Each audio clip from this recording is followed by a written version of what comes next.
Welcome to Behind the Shades. I'm Michella. This is Kolvin, and y'all know him. Now, this one should be interesting because I have no knowledge about who he is, but youngest person I've had on here, and I've heard a lot of great things.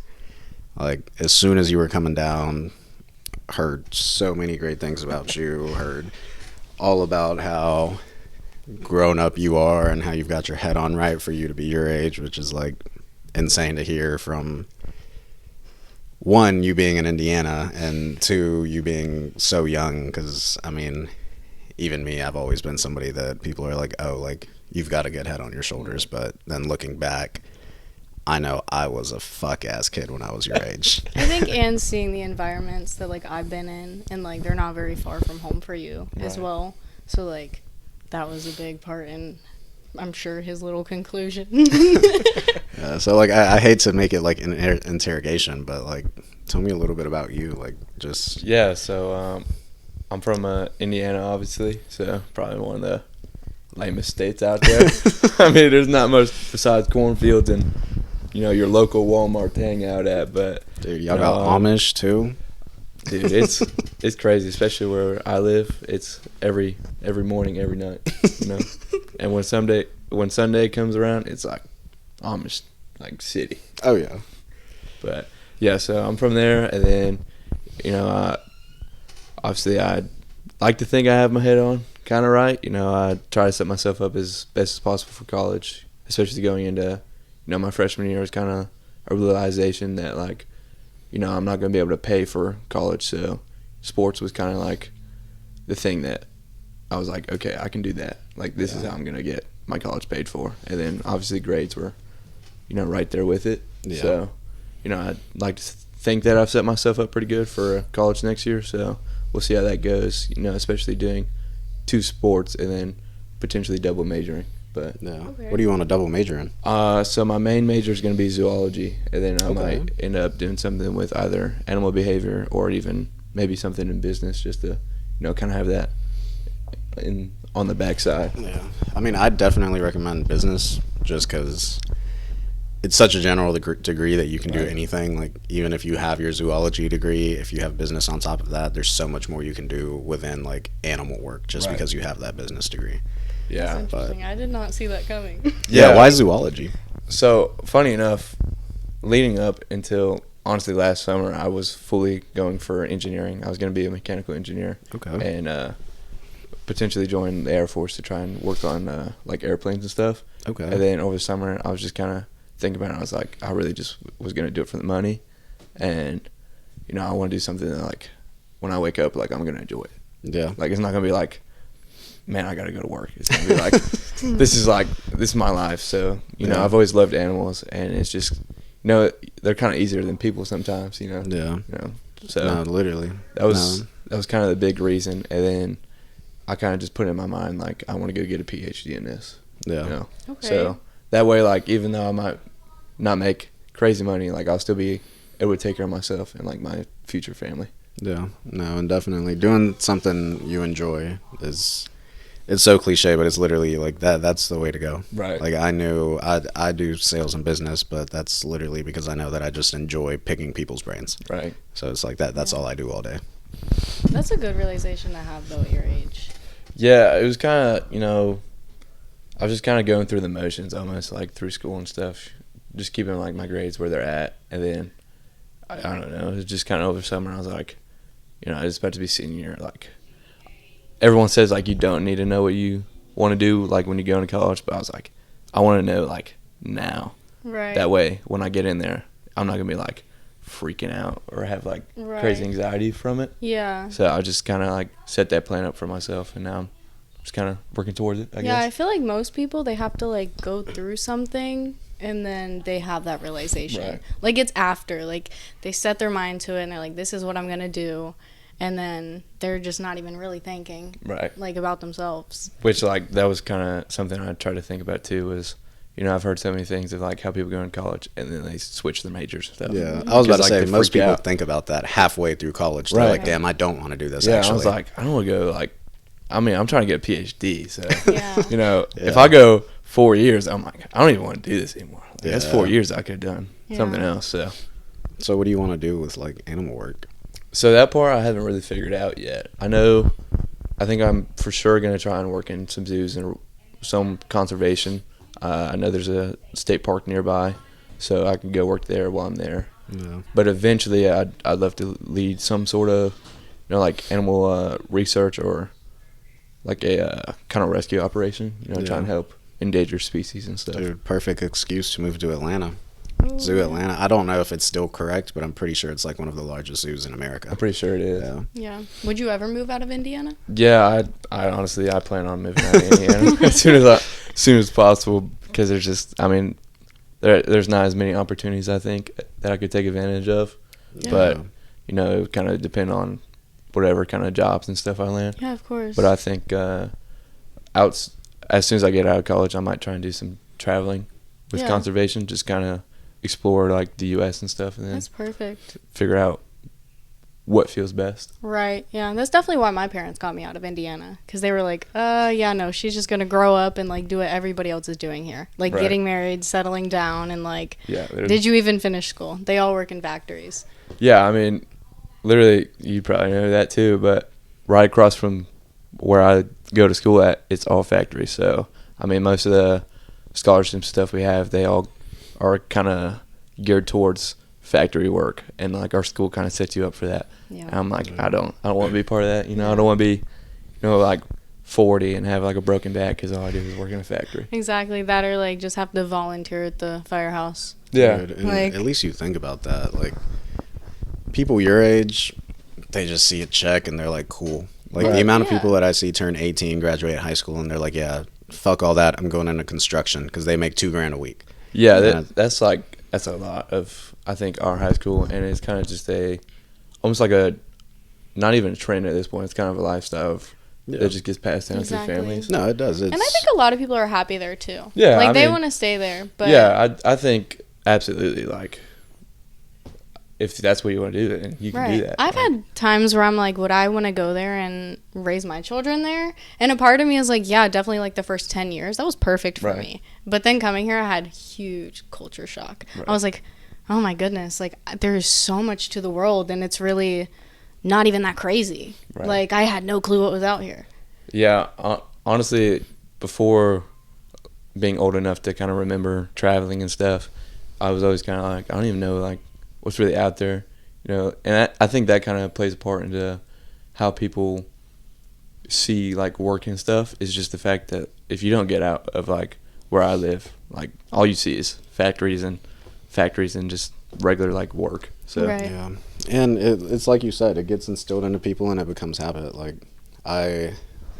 all of my family graduated high school and started doing construction or roofing, or they went and got an office job, and like my mom was always like, nah dude, there's so much more out there.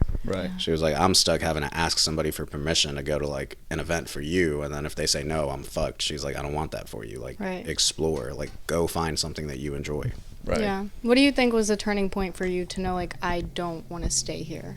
Honestly, I think it was kind of the situation where I was living after my mom passed. I think the 4 years before I got to move out was kind of just a really like big like eye opener of like what I could do and what more to life there was, and like the kind of. Do you think that's just from being like all around everybody? Because it seemed like you had a lot of support and love, and like, but nothing can replace that. Yeah. But I think it definitely played a part in it.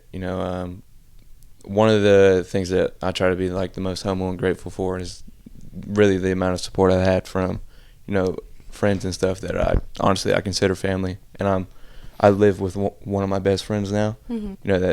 That family's kind of mine now, and that's kind of something that has pushed me towards. Yeah, and I'm sure you make them proud. You make it very easy to be proud of you. I tried to. Yeah, that's good though, especially with people welcoming you in their home and like Yeah, I think not an easy situation. That was probably like one of the biggest things for me, was the fact that like it wasn't even just like that family that was offered it, but the fact that like there are people that were willing to do that. It kind of stuck with me of like, I kind of want to be like that someday. So it's kind of like my way, but instead of people, it's kind of like animals and stuff. Right. Yeah, so, I can definitely get that, but it really takes a good person to like have that reputation that you have, and it's seen all the way here, and not just because I'm from Indiana and like the people you're around, but like I can see, anybody can see it in you. Like, you're a great person, and that's what makes those situations so great. Right. Yeah, and that takes a lot of work. Like, honestly, sitting here at 22 years old, I'm like, how are you such a great person? Like, how do you get to those thoughts? Like, what do you eat for breakfast? No, and I can back that, because I literally, since I've walked in, I've probably seen you smiling for longer combined than I probably smile in a week. And then just hearing, like, you saying your mom passed and at such a young age, like, that's heavy. Yeah, I mean, it was definitely, I mean, it's still like, you know, those are kind of things that always pop up, you know, like you might see something or you might remember something, but I've kind of learned and, you know, found ways to deal with it in like a healthy way. Yeah. And, you know, I go to therapy and stuff too, but outside of just like that and those kind of processes, just being around people I consider family and stuff now also kind of help with that, because you kind of have that support. Yeah. And it kind of just builds you like a solid foundation to be able to like make something of like yourself, even if, you know, I may have thought like there's not really a lot for me to go and do after that, but you know, it kind of helps you. Those people lift you up and then give you a really solid foundation. What do you do like when you don't like know where to go, or like when you do start to question yourself? Honestly, I kind of And it's like, talk about breaking the illusion, bro. Like, you are not built like somebody I would have expected to be cheerleading. I would expect like 6'3", 140 pounds, you know, like. Yeah, so it was kind of one of those things where the camps we go to, I think almost every other person that was a guy there, they're all like 6'4", 6'5", probably pushing like 300 pounds. They're all like offensive linemen and stuff. And then I'm over here, I'm like, I'm pretty small compared to these guys. But damn, even hearing that is crazy, because like when you see them on the media, they're all like super tall, super scrawny, like super skinny, and like. I've also seen what you're talking about though, that little. Yeah, so I think it's kind of really diversified in that sense of there's the really scrawny ones that are, you know, they're more like they're just kind of your base like cheers, and like they can stunt and stuff too. And then some schools just have absolutely like powerhouses of guys. Yeah. Like, I think when we went to Indiana Wesleyan, every single one of them had did like football or something before, and then when they went to college, they just were like, yeah, they just kind of like picked us up. I was like, that's, I mean, like, honestly awesome. So I think that's insane.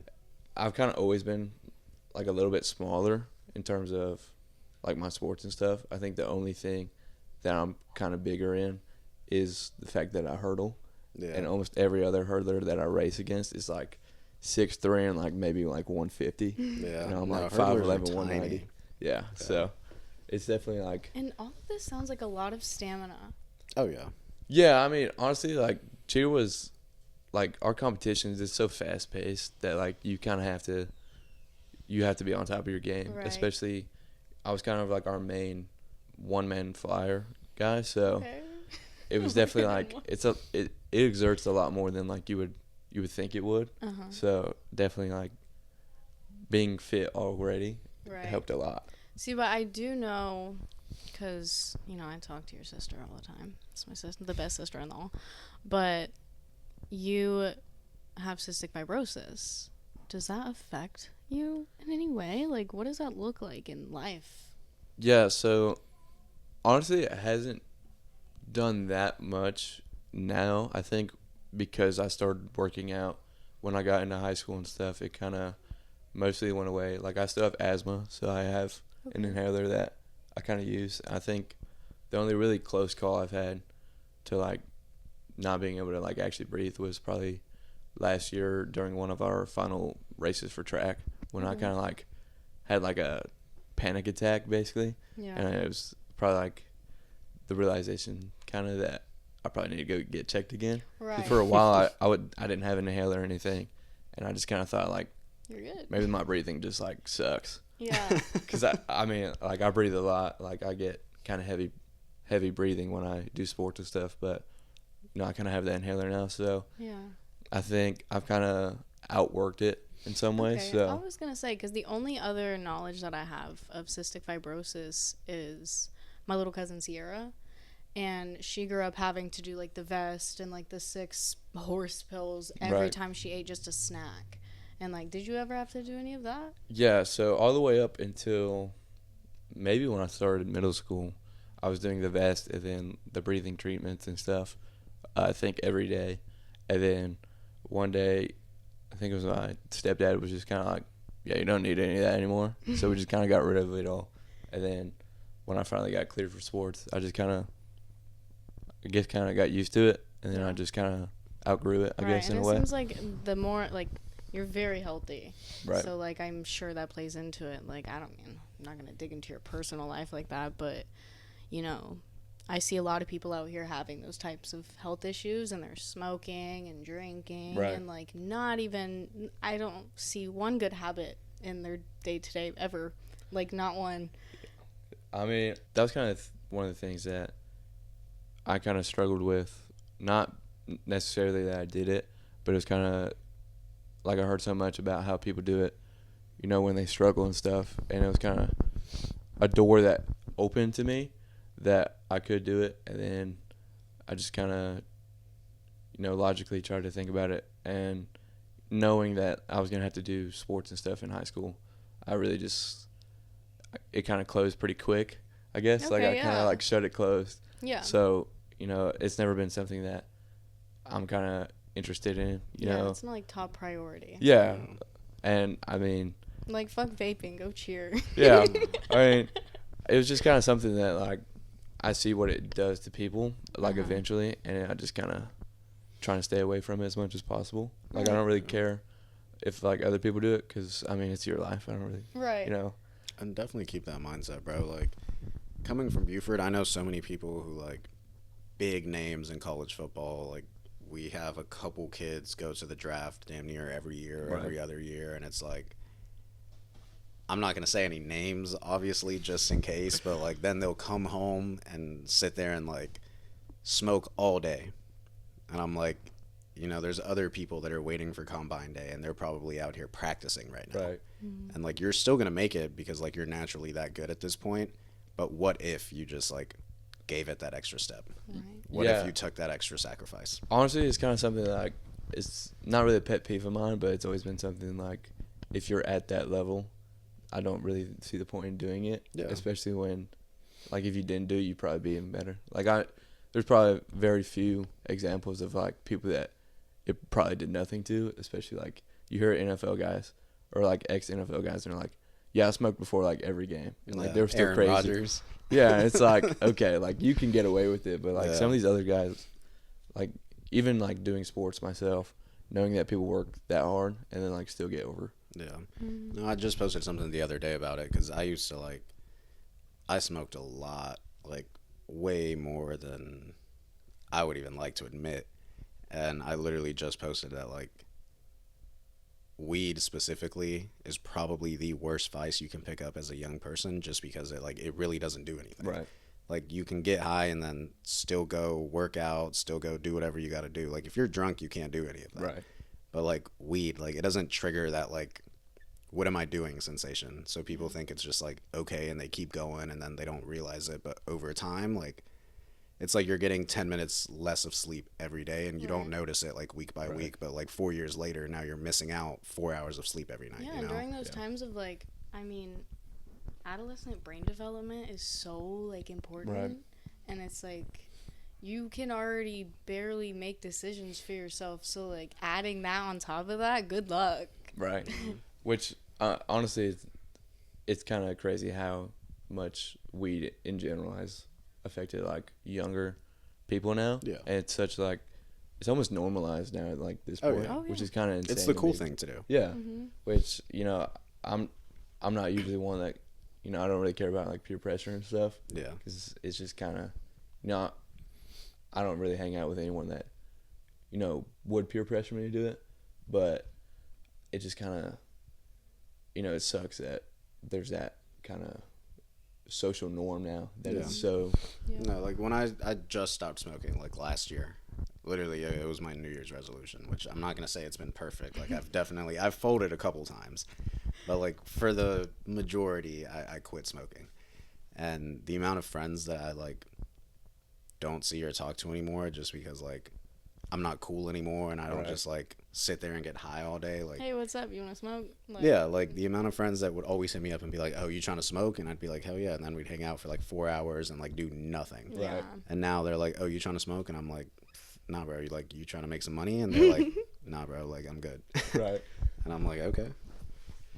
But, no, that probably is why people look at you the way they look at you, because the mind that you build, like, going through even, I mean, I don't know what else you have gone through, but, you know, having medical conditions and then your mom dying at such a young age and facing all of that sober, like, that takes mental strength that most adults, all of us know, probably couldn't even handle. Yeah. Right. Like, I know if I would have been through And just it's the list I definitely a just gave domino you effect. that you gave me, like, I feel like, I mean, we're only human. Right. And it's like, I'm a very curious person, and sometimes that curiosity is not in the best interest of myself. But I do feel like during those times, like, if you don't know how to put something down, that could have been so detrimental to, like, everything. Right. Yeah, I think for sure if I would have started, I don't know, like, what it would kind of look like for me now. I don't think I'd be in the situation that I'm in now, just based off the fact that it's such a, like, steep hill when you do it, especially if you don't know how to put it down, which I think a lot of younger people now, especially, they don't even see people do that, so I don't even think it's something that kind of runs through their processing unit, basically, of their brain, of, like, I shouldn't be doing this, or at least if I do it in moderation. And people just kind of go all out now. Right. Yeah. So I think it just kind of affects them. which it may be a crazy perspective, but how old were you when your mom passed? 14. 14. Literally, like, that might be the entire reason that you are who you are. Because, like, I see a lot of adults who, like, get to 40, 50, and then their parents pass away, and then they drop a vice. Right. Like, they stop drinking, or they stop smoking cigarettes, or whatever it is, because, like, it flips, it gives you such a different, like, motivation. Yeah. Like, it brings out that, like, inner warrior in You, somebody like, where can't you're falter like, your weaknesses anymore. Yeah. Because, Right. like, when you have your parents, like, especially for me, I've been so fortunate in my life, and I will always have that, like, fallback. I Right. don't have to carry all my weaknesses. So, like, even I was going to ask you, because I know a lot of kids, like, for myself, I was a lot like you when I was, like, not your age now. I definitely felt before that. But I feel like kids sit here these days and they're like, no, I don't do it, saying exactly what you're saying. But Right. then they actually don't live that way. Like, they're not Right. practicing what they preach. And it's like, to have an open and honest space. Like, I genuinely, just because of the way the world is, a part of me wants to be like, nah, like, you've hit. Right. Like, you know, and I hate that about the world. Because it's Right. like, I want to trust somebody in their true self. You know, because if you have standards, then that's, like, great. I want to surround myself with Right. it, you know?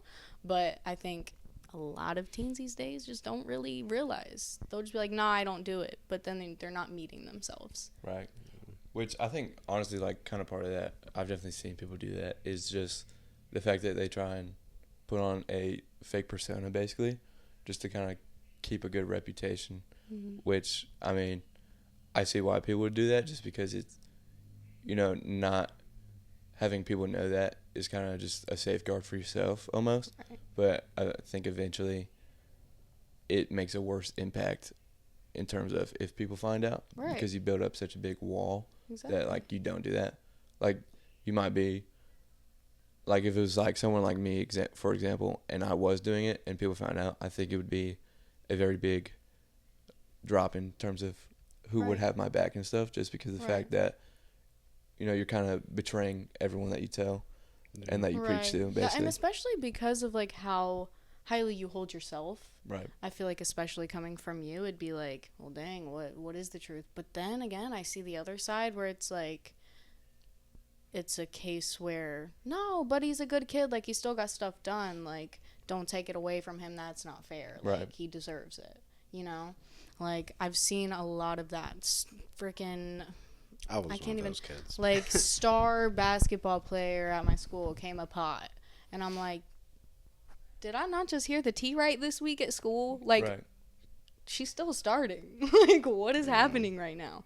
No, Like, see, as a kid though, that's terrible to hear, and I hate that when like I think back on all the times where I was like leaving school, leaving practice, and like getting high, or like going out and partying as a high schooler, and then like everybody being like, oh, but like he's a good kid, you know, like he's a 4.0 all AP student, he's in chorus, he's wrestling, like yeah, I've got my shit together. But I still shouldn't have been doing it. Like, I still wasn't a good kid. Right. I was still making poor decisions when I was high. Right. Like, I would go get high and then do things that I would wake up and regret. exactly. And I think that really brings me to a point from, like, knowing you and watching you on the media is, I mean, you are definitely a logical thinker. You have your head on right. But there's just a side to me that really sees your, like, faith, you know? Like, I can definitely tell that you're very faith-driven. And when you're a logical thinker and you know you have to get stuff done, like nobody's there to do it for you. Right. That's I can respect somebody like that. But like, where do you fall in the balance of like your faith and getting shit done? Honestly, you know, faith has been definitely a very big part of my life, especially like the Christianity side. I think after my mom passed, it definitely took a while because, I mean, just having that kind of loss is just kind of a big eye-opener of like, why does this happen? And like, why did this happen to me specifically? And it's just kind of one of those things that I kind of learned to realize going into my freshman year of that everything kind of happens for a reason.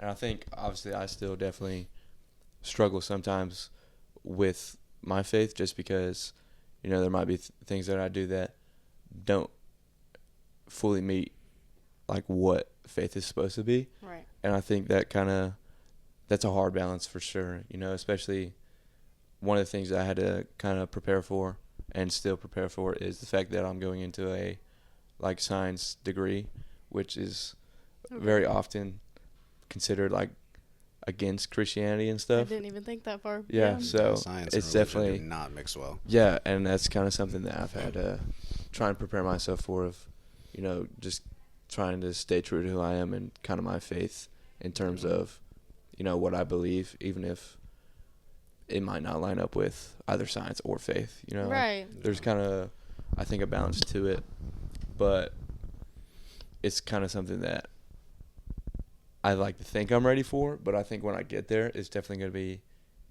you know, another step Right. in the ladder. But Yeah. it's just kind of something that I have to do and take on when I get to that point. Right. So. I understand that definitely. Like when I have been probably the most firm in my relationship with, you know, whatever's above me, I needed something to cling on to. Like I really didn't know where to go. I'm like, what is the answer? And I like that perspective of like, why me? Like I don't even think that was even a thought in my head. But that's very interesting because I've seen a lot of people, you know, they always say, here's your answers. Right. And for you to be such a logical thinker and really, I mean, honestly, I see you waking up and it's like, yeah, this makes me a better person and it like starts my day off. Like, do you open your Bible first thing in the morning? I'll be completely transparent. I'm really bad about it Yeah. in terms of like actually opening it. But you wake up and you do stuff, you know, Right. like, And then like that, a lot of people struggle with that. So many people have like one terrible thing happen and they're like, oh, like maybe God isn't the answer. Right. Like maybe God is some fucked up twisted game, and it's like you're not seeing at the fact that it's what you were asking for. Right. Like it's not always going to be delivered how you wanted it to, you know? Like for maybe it's exactly what you needed, you know? Like you can't say there's nothing that's going to break you down now. Right. Like literally from now forward, like you're fucking invincible. Like you are a 14-year-old like kid as a man who just lost his mother. Right. There's nothing worse than that as a child. And there's nothing that's going to stop you from reaching your goals. If you can deal with that, which it seems like obviously you have, you can deal with anything else that's thrown at you. Right. I think definitely like 100%.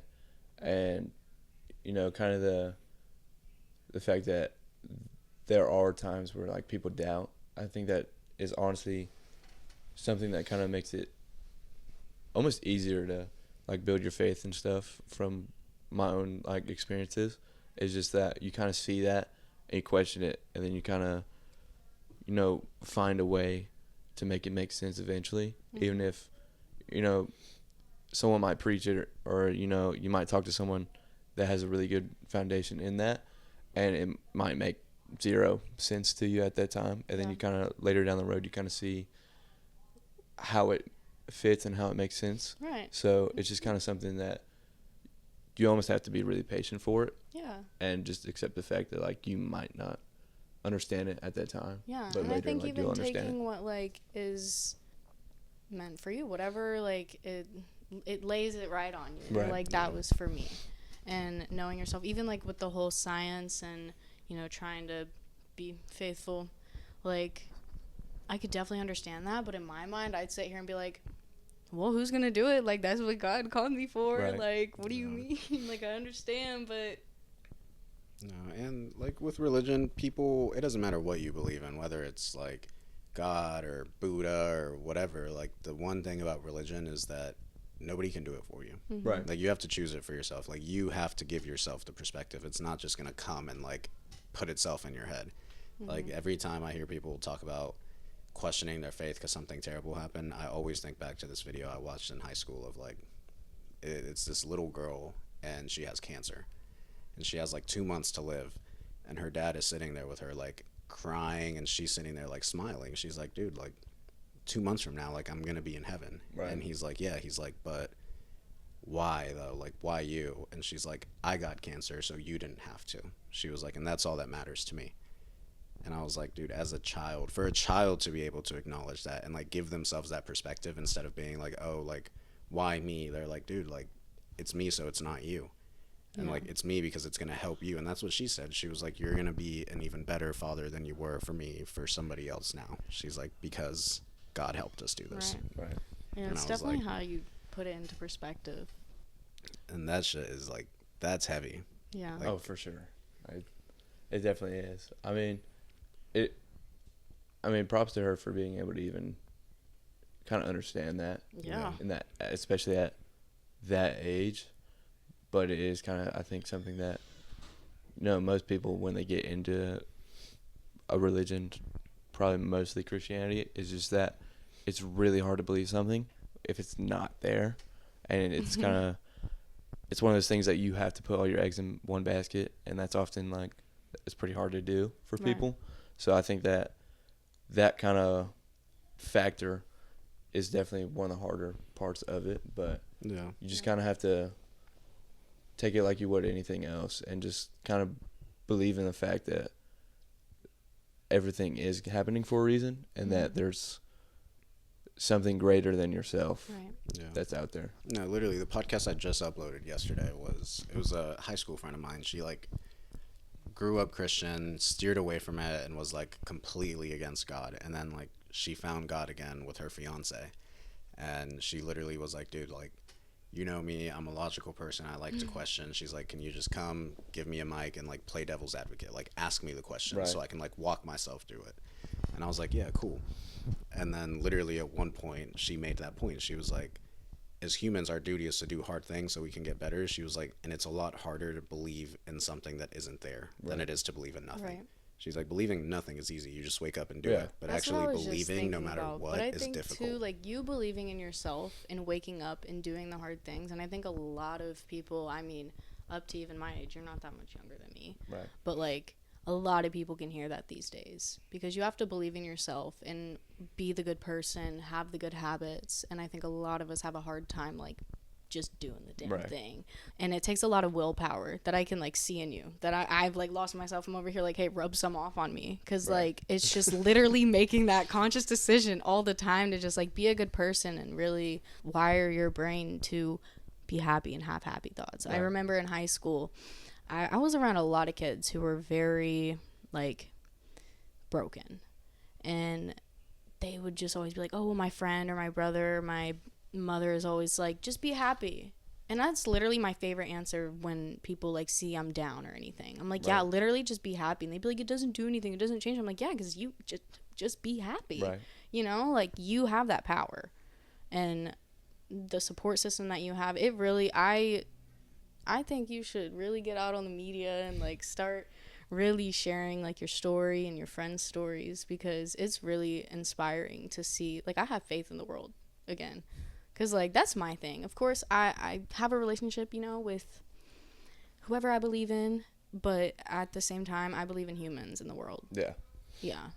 I think for sure I've definitely thought about it. Yeah. But I'm not a big social media person. I get that. I'm not either. I kind of, I make my like annual sports post or whatever. Right. But beyond that, like I'm not a really big social media guy. But I've definitely, thought about that. And I think the fact of like believing in yourself, I think that is something that people struggle with a lot. And I think, part of that is kind of, yet again, like the fact that it's just passed down from people, because people are just kind of like lazy and they don't want to do anything. And then, if you're a kid and you're in that kind of situation, it goes one of two ways. Like you either see that and you make something else of that, or you fall into that, and then it just kind of, it's honestly a cycle. Yeah, exactly. That's hard to break. Because I know you've seen a lot of cycles. Yeah, and I think, bad habits and bad cycles are definitely extremely hard to break. But I think, I got kind of lucky in the fact that I've had a lot of support, and I think it's definitely easier to break those habits when you have, at least even like one person that has your back. Like it could be anyone, and I think that makes a world of a difference in terms of, being able to do stuff. Especially like if you have a friend or something that like you guys commit to actually like doing better and stuff. I think it really makes a difference in terms of, how much easier it is to get out there and do those things. Yeah. And then your kind of goal is almost to rub that on to other people. Exactly. Yeah. And I was about to say, it's like you either pick a bad domino effect or the good one. Right. And I think that's why I always did I was able to wake up with that will in me every day and that grit, because I didn't want to hang around people like that. And so I wanted to have I wanted to rub off strength on other people and keep going, like keep it going. Right. And I think a lot of people struggle with that. Like it's hard to find that where it just keeps spreading. Like where can we start connecting this even? Because if you have like 3 little areas, 3 groups, and then we got that one completed, then we just got to spread it. Right. Yeah. And I'm like, it definitely is like that kind of domino effect of like, if you affect one person, you might not be friends with or know people that they know. And it's just kind of one of those things that it's kind of like a web, and it just keeps growing. Exactly. So it definitely, if you can do that to one person, I think it eventually, if they commit to it, it leads onto a world of people. It does. So that's kind of, like a motivator for me. That even goes with peer pressure. Yeah. Like even when I was a little bit younger than you, I just remember being like, even if I wanted to or I was curious, I'd be like, no, honestly, I'm gonna do it or not do it just because you're doing it. Right.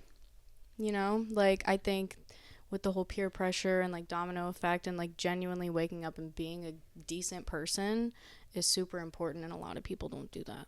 Yeah, no, there's definitely a lot less amount of people that will do that. Yeah. So it's definitely something that, you might think it might be like the littlest thing that you help somebody else, but it's kind of hard for us to see that it spreads eventually. Right. And that's kind of, that's a big motivator for me, I think.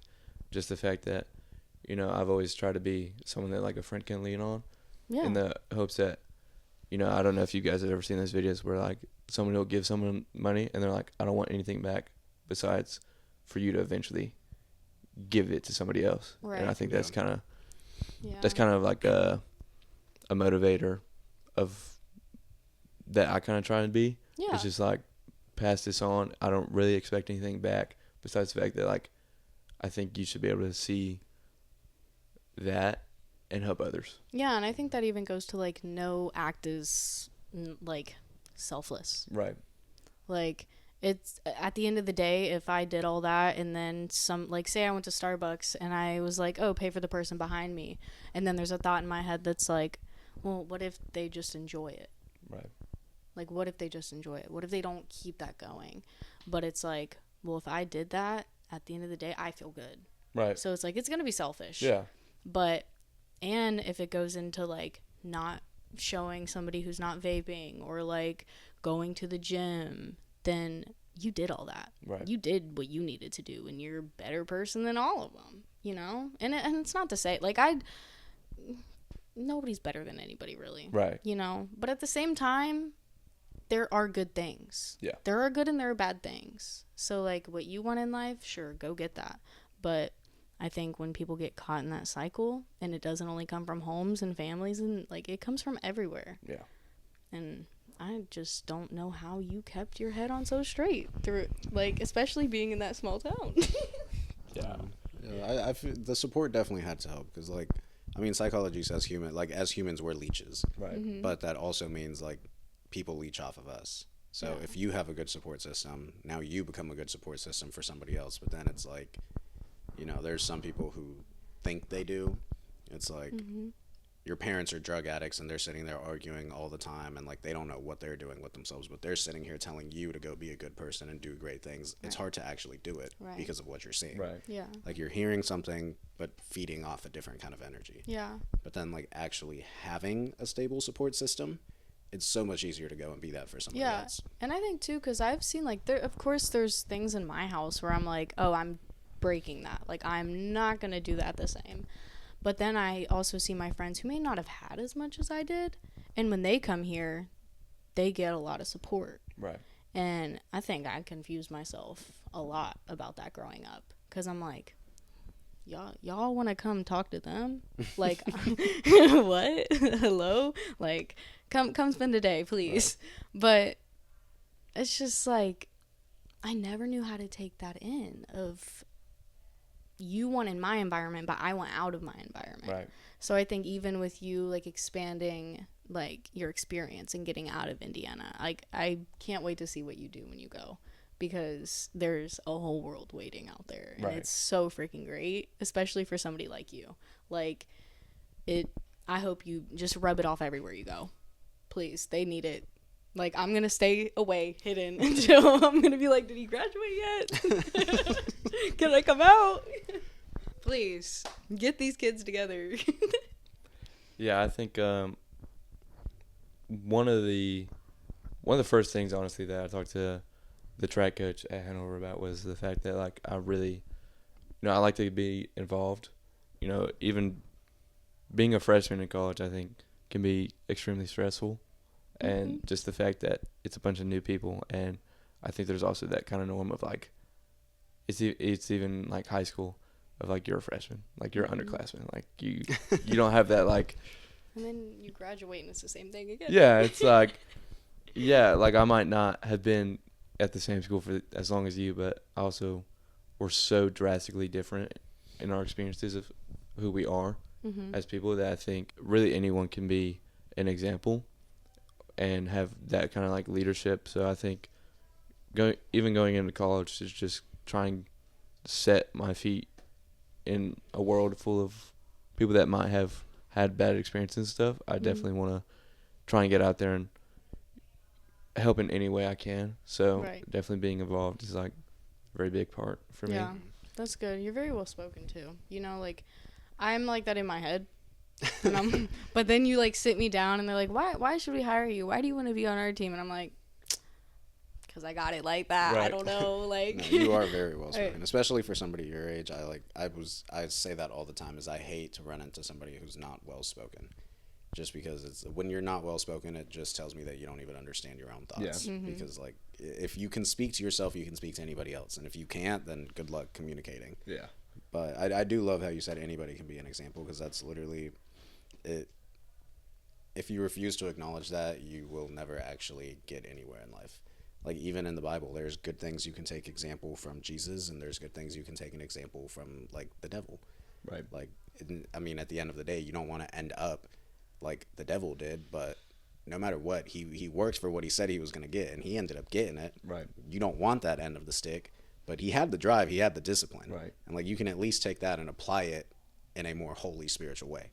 Yeah, I think for sure. Like, I think there's definitely, you can look at a bad experience and be like, yeah, that's just overall bad, or you can kind of, like, pick out, like, certain things that might help you in your own situation, and kind of build that into your own kind of process of how you go about doing things.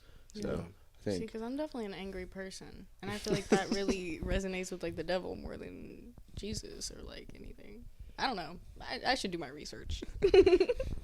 I mean, yes but I and see no. what you're saying. Like, there's parts of me that are like I've heard with like the temptation of the devil, and it's like he's gonna put it in front of you, and it's gonna be right there, and it's gonna feel like this is the way it should be. But then you sit there and you're like, nah, gotcha. Right. See, people talk about temptation and the devil a lot, and I'm But I always like, love dude, that feed grit. into temptation, but feed into good temptation. Right, Like, be and that's tempted why to be it's a better like, person. I want the like urge and like push of the devil, but I don't want to spread like what they stand for. Right. Yeah. You know, like that's where I try to take. I mean, even off the topic of religion, like anything, I love to really combine good and bad things and use it to the best of my ability. Right. I think there's definitely like a very like good mix of, because it's impossible to always do everything good. So I think there's always going to be some sort of, balance or mix in it. It's just a matter of how can you make sure that the bad stuff doesn't overweigh like the good That's exactly mix why of I it. loved your response of like that's literally, the love overwhelmed it more. So Right. yeah. no, you literally, like, you can't have light without dark. And that's Yeah. just, like, anywhere. Like, you Yeah. have to have it. And like you said, it's a balance. Like, you can't just flip a switch and it's light if there was never any darkness in the Right. room. And, like, you have to have, then there's still darkness in the room after you turn the light on. Right. There's just the right amount of it for you to see the light. Right. Right. And if you don't find that balance internally, it's the same thing. It's like flipping a switch nonstop. Like, you're never going to get anywhere. Right. You're going to And I sit there think and a try lot to make of- it work. That's what I feel like our generation is really struggling with, like in anything, relationships, freaking even diet, anything. And they're not involved enough. I'm not involved enough. Like, I'm not getting up. I'm not doing shit. Like, of course I am, day to day, Right. minute to minute. But it's like, there comes a time where I personally don't like the mentality of like, oh, my competition's out there sleeping or sleeping with someone. Like, I want the mentality of do you know what I know? Like, I've had so many people look at me and they're like, I never thought about it that way. I didn't know I could get up and go do stuff. Right. And then I even fall to my own little life and I'm like, damn, now I'm the one not doing shit. But I can really respect that. Like, if I were you, I'd be out there encouraging people to like get involved and like just go do shit. Go cheerleading. Go do everything. Zoology. Like, that's great. You throw out so many things that I'm just like, dude, this is somebody who is genuinely like. I would have never been able to like guess any of this about you from like talking to you for 5 minutes. Yeah, it's honestly like, it's kind of one of those things that like when I meet new people and they're like, what do you do? Or like, what do you plan on doing? And if I say zoology, it's like, like some people are like, what even is that? I'm Yeah. like, Yeah. it's just like No, you something said I you played love. football, and I'm like, yeah, I can see that. And then Right. you said comp cheerleading, and I'm like, what? Yeah, it's honestly, I kind of like that factor, I guess.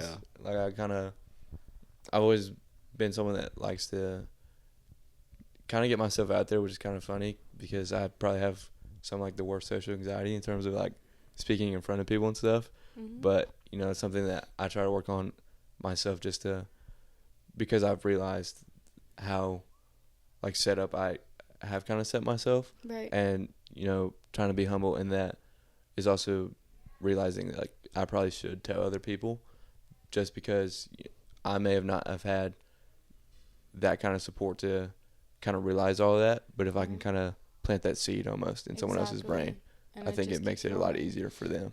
And I'm sure like the first time you got out there and tried something, it like put you out there, and then that social anxiety just diminishes just a little bit. Because like that's even perfect. Because for myself, I'm stuck in my head now. Like, Right. how do you get people to get out of their head and go do the thing? Even because that's my thing too. I've told myself so many times, everybody feels the way you do, Michaela. Everybody feels that way. They are scared. They don't want to do it. Right. Like, but do you want the life you're thinking of or not? Like, are you who you say you are or are you not? And I just, like, what was your first thing where you were like, why am I thinking about it? Let me go do it. Honestly, it was just kind of like I was kind of going into high school. I was kind of thinking like I could go to college for sports and stuff, and like I wanted to dedicate myself to it. Mm-hmm. But I mean, I still kind of fall sometimes in my own of like, yeah, I could go work out, but I just don't want to do it today. You know, like, maybe I need that little break. And you know, sometimes like obviously it's good. Sometimes like you don't want to overwork yourself to the point where like you just fall out of love for like everything you do. Right. But I think yet again that it's kind of like that balance of you know, you need to make sure like you will still be able to like do that kind of work without overdoing it. And sports was one of those things where I was kind of told, you know, especially in my situation of that I wasn't even going to be able to do track because it was going to be too much of my body. And I was like, right. But it's not your body. That's it's what my I was body. about to say. Like, where do you find that balance of like rest and reward and like pushing yourself? I honestly, I'm to the point now where, you know, I've had a couple injuries, not necessarily because I think I push myself too much, but one of the big indicators is like listen to your body. I mean, like if you feel like, even like your body, like that's part of like your mind and stuff. Right. So like that plays a big part. Like if your mind is struggling, like take that break, but don't make that break so long that like you fall out of your kind of routine almost. Exactly. Because I know some people too, they will be like, oh, well, I need a rest because I haven't rested. But if they don't even know what's good for their body, usually that break looks like Netflix and chill, or like do whatever. Like, no, that means like you are now, I don't want to say worshiping, but like literally have a, what's it called? Like a ritual. Like I am spiritually like rolling out every muscle, like intentionally taking care of my body, almost like I guess a shroom trip. Like making meaning of it all to rest, and that still comes with reward, and I think people don't know how to rest. I think honestly, like I think some people see rest as doing nothing, which I think sometimes like absolutely like you're gonna have times where like your mind and body just kind of need that time to just like decompress almost. Just from, you know, life's heavy. I mean, like there's so many things that you go through throughout a day that kind of build up over time, but I think there's also rest in the fact that like you can still do things while resting. It's kind of like your body almost like even on rest days, like you still stretch and stuff, like you still like make sure like your body's good and running. And I think that kind of plays into your mind almost. Like, yeah, you can rest, but you should probably still be working on things that kind of help your mind. And like your kind of process of how you go throughout your day. Like a rest day could be like you plan out more things to do on your days where you are doing stuff. Do you pick up your phone first thing in the morning? Yeah, I'm really bad about it, to be honest with you. Usually it's just to text like my girlfriend good morning, but then sometimes I might scroll for like 10 minutes or something just to kind of like, I guess, not almost get my fix, but just kind of see what's going on like in the morning. Which is probably bad, but like anything else. I tell people that all the time. Like you picking up your phone in the morning, like some people might not vape or smoke or drink, but like it's the same thing when you pick up that phone, bro. Like it's just that head rush. Yeah, I think like honestly that's probably one of the things that I'm trying to get better at myself is not just doom scrolling. Yeah. And bro, like just getting out there and get you. Yeah. Especially first thing in the morning. Yeah, and I've kind of set up a routine where I kind of get up early and stuff and like start my day, but I still kind of have that fault in terms of I get on my phone first and I really need to like stay away from it. So I always tell people drink some water, go to the bathroom. Like I don't want to touch my phone in the first hour. Right. I really don't. I hate it because I know I'm gonna end up on it for 4 hours. Yeah. No, but it also sucks because it's the world we live in. You know. Yeah. Like, I wake up and the first thing I have to do is check my phone because like I'm over here trying to run businesses. Like I have to check what happened overnight. Like I've got to see where I'm at to start the day. And I absolutely hate that because then I get caught doom scrolling. Right. I'll like check my emails, check my texts, do everything, and then I'm like on Instagram on Reels. Right. No, and I do want to know too because him saying that, I feel like with him running businesses and everything, like I want to know about like relationships these days, I guess, because you said like you text your girlfriend first thing in the morning, which that's like the norm. Right. But I feel like as the older you get, that would mean like if he's on his phone, not doom scrolling. Like, I'm going to be taking care of, like, making sure he's eating, getting his water, like, the things that he can't do at the same time. And it's like, when you have relationships young, I feel like a lot of us are trying to play husband and wife. And, like, have you noticed that with, like, your friends? Like, yeah, I think there's definitely, like, the husband and wife scenario of, like, where, I mean, sometimes I think people might overdo it to the point where, like, you kind of make everything seem so good when there's really, like, things you could work on. Like, I think one of the biggest things in my relationship that we kind of have really, like, try to make a routine of is, like, making sure that, like, we communicate. Like, communication's huge, and I think that's kind of lost in this generation. It's just kind of like, okay, do whatever, like, you want, or, like, it's almost, like, overprotection and stuff, too. But it's just one of those things that you kind of have to talk to, like, that person. Even, like, regular friendships. oh, yeah. I think there's definitely, like, some people might over hang out, or, like, you might hang out with that person and never get out and go do other things. But it's just kind of one of those things, like, you got to talk to those people and find that kind of good balance. Exactly. And, you know. And it has to go both ways. Like, I'm big on, like, don't ruin your life trying to play husband for a woman who's not ready to play wife. Right. And then vice versa. Like, don't ruin your life trying to play wife. Yeah. Like, very reliant. Like, I feel like if you didn't send her a good morning text, what is running through both your minds? Like, on, like, you're not even in the same place. And I think a lot of relationships, when you're younger, you try to have a relationship through a phone, and it's like, you're not going to be successful at all. Like, I really don't see that happening. And, like, sure, it's out there, but, like, they're the most comfortable relationships I've seen out there. Right. And, like, that's why people feel so small in their relationships, is because we've gotten so reliant on, like, a good morning text making our whole day. Right. Yeah, bro. We used to have, people were waiting 3 weeks to get a letter back from their, like, girlfriends while they were out at war. And now people are, like, having panic attacks if their partner doesn't respond in 30 seconds. Like, bro, people were out there literally getting shot at, writing a letter just to wait 4 weeks for them to be like, oh, I love you too. Right. Like, and so it's like, why rely on it? And I think when you say, like, communication is key, definitely is. Like, the world can only say it so many more times. Right. But I think if he didn't text me good morning, I'd probably be like, okay, busy, we're on it. Right. Like, good. Okay. Like, I would be happy to not hear a good morning text, but that communication is, like, needed. Right. Which, honestly, that kind of is something that I feel like almost, like, you would kind of have to put out there to, like, the other person of, like, when you do, like, those kind of things, it's like, yeah, I might not text you, or I might be doing this, but it's because it's something, like, I have to do, or, like, I want to do, like, for me.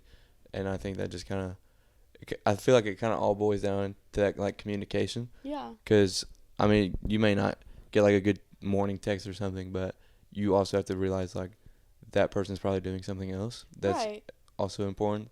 Like, I know, like, there's definitely people out there, like, they wait every, like, second for someone to text them back, and it's like, people have lives, like. And I think too, like, when I would get good morning text, I'm more of the type of person, I'm gonna wake up, I'm gonna call you, because of course, like, you're on my mind. I want to talk to you, like, where are you at? But then I'm gonna call you, and I'm gonna get ready for school. I'm gonna, like, get on with my day, or I'm just not gonna text you back. Right. Like, I will text you back 4 hours after my day was started. And I think that even goes into, like, the social norms and how people are rubbing things off on each other in this generation, because that's what we know. I think it's because we're soft. I tell people all the time that we learn to fall in love with our heart and eyes, and, like, everybody's always like, oh, that's fucked up. Like, you should love with your heart. But when you love with your heart, your emotions are too dependent. Like, you should love somebody, like, your soul should love them more than your heart does. Yeah, and I feel like that's a good point, actually. Yeah, because, like, that means my piece is my piece, your piece is your piece, but, like, we can have our piece together. But if I love somebody with my heart more than I do my soul, all of a sudden it's about what can you do for me. Right. And I think your heart and your eyes, like, those are things that are, you know, touched by the world. They are the things that consume the most. And they're deceiving. Yeah. Very, very deceiving. But I don't know, I'm just so curious, because, like, you're young and you, like, have good support, good head, but it's like, I wish people would take advantage of that more. Like, do your friends do they really take advantage of being your friend and, like, having your support? I honestly, I don't even know if I could answer that, like, fully, just because of the fact that, like, I don't really know what goes through their brain. I like to think that probably, I definitely have been times where, like, I don't know if I'm the first person they text, but I might be the person that they text to ask for support, or, like, they might come up to me or call me and be like, I need help with this. And it's just kind of one of those things, like, even if I might not be the first, it might be the person they need. And I'm big on that. Like, sometimes you go to 4 people, but you know that there's one person that, like, you really needed to hear from. Right. Right. Which sometimes I feel like that's kind of like that thing of, like, you know you have to do something, so you ask, like, the other people that won't tell you to do it before you get that person. Just because, like, you know, like, you have to do that, but it's like, I really don't want to, but I know this person's not going to lie to me. So it's like, same way. I'll call my friends and I'll be like, yo, like, I got to make this decision. Like, should I take this deal or should I not? Right. And then they'll all be like, yeah, bro, fuck it, do it. And then I'll call the one that I'm like, I know you think like I do. Like, what should I do? And he'll be like, I don't think it's a good idea. And I'm like, cool, that's what I thought. Right. And, you know, that's kind of one of those things of, like, the taking advantage of, like, being a friend and stuff. I think it's just kind of one of those things that you don't really expect something back most of the time. It's just, like, the fact that, you know, you're there for them, and, you know, you should be able to be fully confident that, like, they're there for you in that same way. So it's really just one of those things that you almost have to put all your eggs in one basket and, like, kind of trust the fact that, like, they're going to be good, and, like, that support system's there. Right. You know, the world is missing that. Yeah. You are really, like, you are probably one of the very few people your age that I feel like there's no advice I could give you. Like, just hearing you speak and, like, hearing where your mind is at, like, obviously, you know, you're nowhere near perfect. None of us are. Right. But, like, there's nothing that you could be told that is going to drastically change your life. Right. Like, you know what you're doing, you know your path, and, like, you know your calling, internally and externally. And most people never have both of those at the same time. Yeah, I could see why. Especially at your age. Right. Which, I mean, honestly, like, kind of part of that is just knowing the fact that I don't know what kind of, like, obstacles or anything that will come up, like, in my life, but you just kind of have to, like, not necessarily be prepared for those because you don't know what they're going to be, but just be, like, self-aware of, like, yeah, this is going to happen, but how can I, you know, no matter what the situation is, get back to, you know, the path I'm on. Yeah. And that's such a good trait, though, because it means no matter what, you're true to yourself. Right. Like, as much as I love giving people, like, personal advice, I also hate it because it's like you're no longer true to yourself. Now you're basing your decisions on somebody else. Right. Like, I would rather give you, you know, financial advice, like advice on a career path and stuff like that, than give you advice on, like, how to live your own life. Yeah, and I think that's kind of, like, that's something that's kind of hard to, like, gauge, too, of, you know, how much advice is almost too much advice. Yeah. Because, you know, one of the things that I've kind of, you know, been mentored about with, you know, someone that I know is that you kind of just have to let people do it, even if it might not be good for them, because that's an experience for them that, like, you have to let them experience that. So, like, you know, like a breakup or anything, like, that's bound to happen. And it's just one of those things that, like, you have to be able to look at that and be like, okay, this happened, so what can I do, or what came out of this? Right. Yeah. Whenever, do you have moments where you know there could be a little bit more depth to your self-awareness? Yeah, no, I think that's definitely... What do you do in those moments? Like, I used to make myself drop down and do push-ups. If I was like, you are not being self-aware, I would get down on the floor and do push-ups.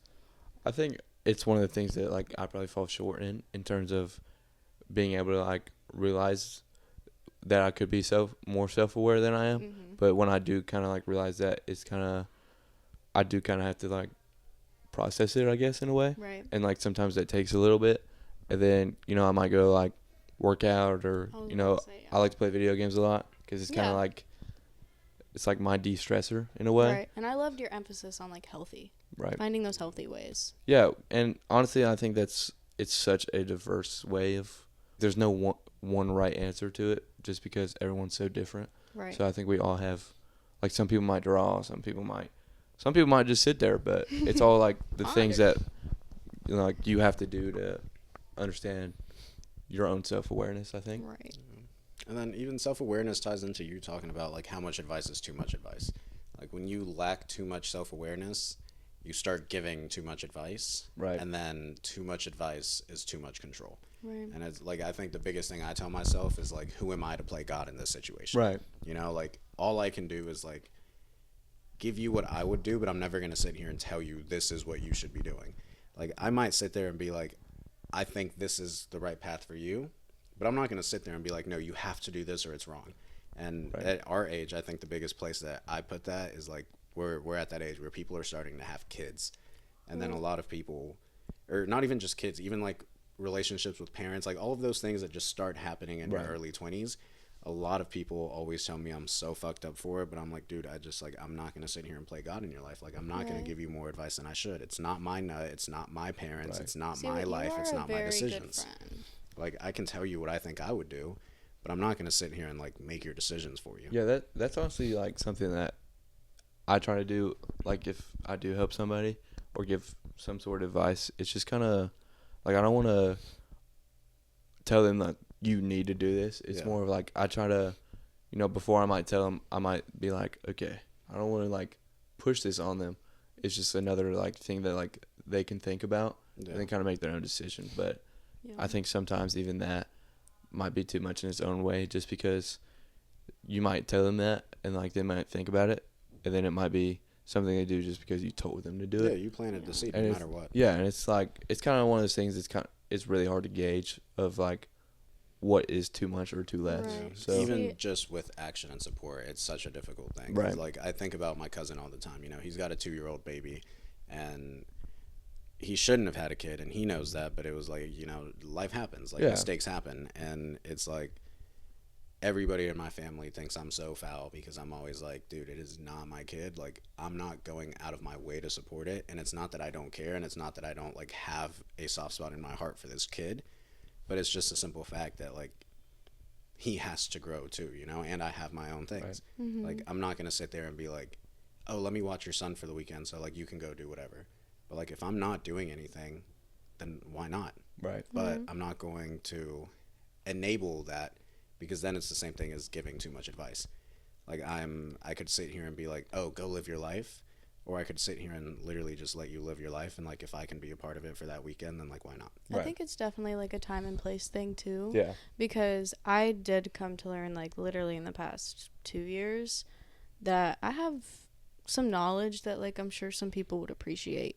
And I want to say shitty friend, like, not really paying attention or, like, not putting that extra step. I would just be like, oh, sorry. Right. You know?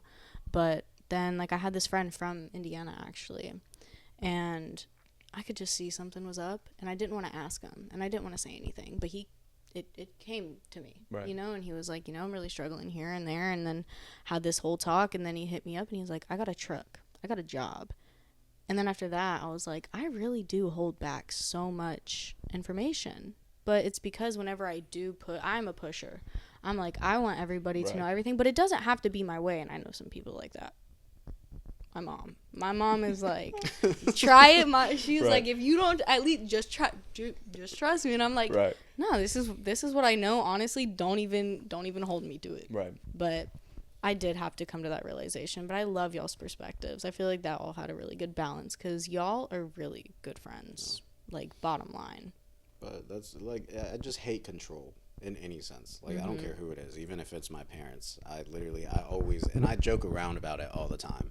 Like, somebody will be like, oh, what do you think I should do? Or, like, I mean, obviously not directly, but the conversation is, like, them wanting to see what I would do. Mm-hmm. And I'll be like, I think you should do this, but, like, I'm not God, bro. Right. Like, I don't know. You could do this, and it could fuck you over. Yeah. Think about it before you just do it. Yeah. Yeah, I think that's definitely a big part. Like, the emphasis of, like, definitely think about it before you do it. Don't just like blindly, like, listen to me or, like, what I have to say, because it really can go so many ways just because, yet again, like, as people were so drastically different. That Yeah. It's hard to be like, just because this happened this way for me, it could happen like a million other ways for you. Dude, how many times have friends like accidentally or purposely just like slipped up and just seemed so ungrateful? And I guess I'm just trying to say, like, with your mom. Like, for me, I've done it in front of Sadie. I'm like, I'll say some shit about my mom, and I'm like, you know what? Let me just lock my lips really quick. Like, how do you feel about that in this world? Because I know a lot of people do it. Like, it's sensitive spots for people, but like, people really don't know what they have. Yeah, honestly, like for me, at first it was definitely like, yeah, I don't know why you guys are talking like that, because like, I wish I could have that. Yeah. But like at this point, I've kind of grown to be like, I might have had that, and like I might hate sometimes that other people have it, but it's just one of those things that like, just because it happened to me doesn't mean like I necessarily want it to happen to that person, or want them to feel that way.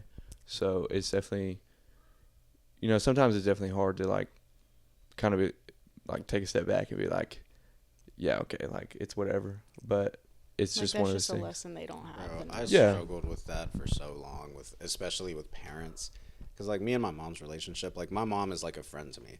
Like literally, I will sit there on the phone with my mom, and people will be like, "You talk to your mom like that?" And I'm like, "Yeah, but she talks to me like that. Like Right. we're literally just Yeah. friends." Like I'll be sitting there and I'll be like, "Bro, like you're being such a bitch right now. Like let's just take a breather and like take a step back. Like where are we at?" And then like I'll come around people like in the same situation whose parents passed, and then I like see their face and I'm like, damn, like yeah, no, now I literally. feel like a dickhead because I they mean- think I'm over here like just ungrateful about my mom, and the whole time it's like not like that at all. Yeah, I just feel like people really lose the gratitude to things. Because, I mean, probably even a better example is I went to a pretty good school. Like, a lot of money, a lot of great faculty, whatever. But I remember hearing people in the bathrooms being like, this school is so shitty, like, got cockroaches and shit.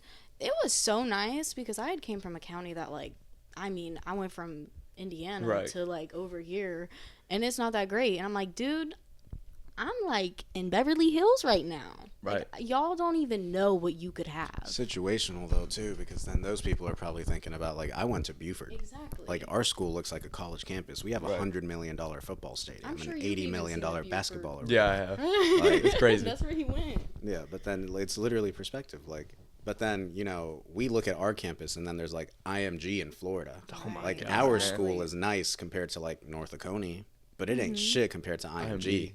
Yeah. Or so. No. So it's like I just trying to like tie that into everything of like believing in yourself and like having that gratitude because you are so appreciative. Honestly, you have such a great attitude, and I feel like that if I could remind myself every day from now on to like live a better life, it's wake up and have a great attitude just like you. Like you, that's hard. Yeah, and honestly, like, one of the things that I kind of try and realize too, in terms of like if someone is like ungrateful in a sense, it's just like I had to do all these things to even like figure out what I not necessarily should be grateful for, but like the things that I am. So it is kind of like that situation of like, yeah, my situation caused me to feel like that, but like theirs might be so different that, you know, it could go anyway, really. Right. And you're not going to put yours in harm. Like, even if you have all this set up, you figured out how you're going to go to school, and then you're just going to smoke some weed to, like, let all that go. Right. You know? And friends don't really realize that. They don't realize what they have. Yeah, and I mean, it's kind of like one of those things that's kind of hard to be like, you don't want to just sit there and bash someone because of the fact like they might not be grateful for something that they have, but you also don't want to jeopardize your own peace. Right, exactly. Yeah. So Things it's cost. kind of, Your own piece it is is, the there most definitely is a important. cost. So Yeah. it's one of those things that you have to be self-aware enough to be careful of, to like not let someone overdo it just because of the fact that like you don't want to lose that person as a friend or something. Exactly. Yeah. Literally, like, crazy enough, I'm usually the person to like change people's perspectives, but like you just changed mine just on the simple fact of I am such a like I'm all about my own peace person, but I go about that so differently. Like I'm the kind of person, you know, if somebody were to walk up to me and be like, yo, you want to be on a podcast, I'd be like, sure, why not, bro? Right. Like it's not gonna hurt my peace, like why not? But like then there is that other side, like there is such a better even just like feeling of being like, yeah, I would love to. And it's like it's all the same message, but the way it comes out into the world is so different. It has to be so genuine too, because I have met people who don't know how to keep that authentic, like, yeah. Yeah, which, you know, that's kind of probably something that I'm kind of bad about, is like, you are very monotone. Yeah. Like, I'm really bad about it. Like, even where who I live with now, they're like, you really don't, like, you don't express things like that much. And it's kind of something that I try and work on. But I think it's more of, like, the fact that I don't want to be overstepping, I guess, in a way, or, like, overshare. So it's one of those things that I try to work on, but at the same time, I'm like, maybe I shouldn't, maybe I should. So, like, usually my basic answer is, like, I don't really care. Like, yeah, even if, like, some people who, like, I don't care either, so, like, can somebody care? Right. Yeah.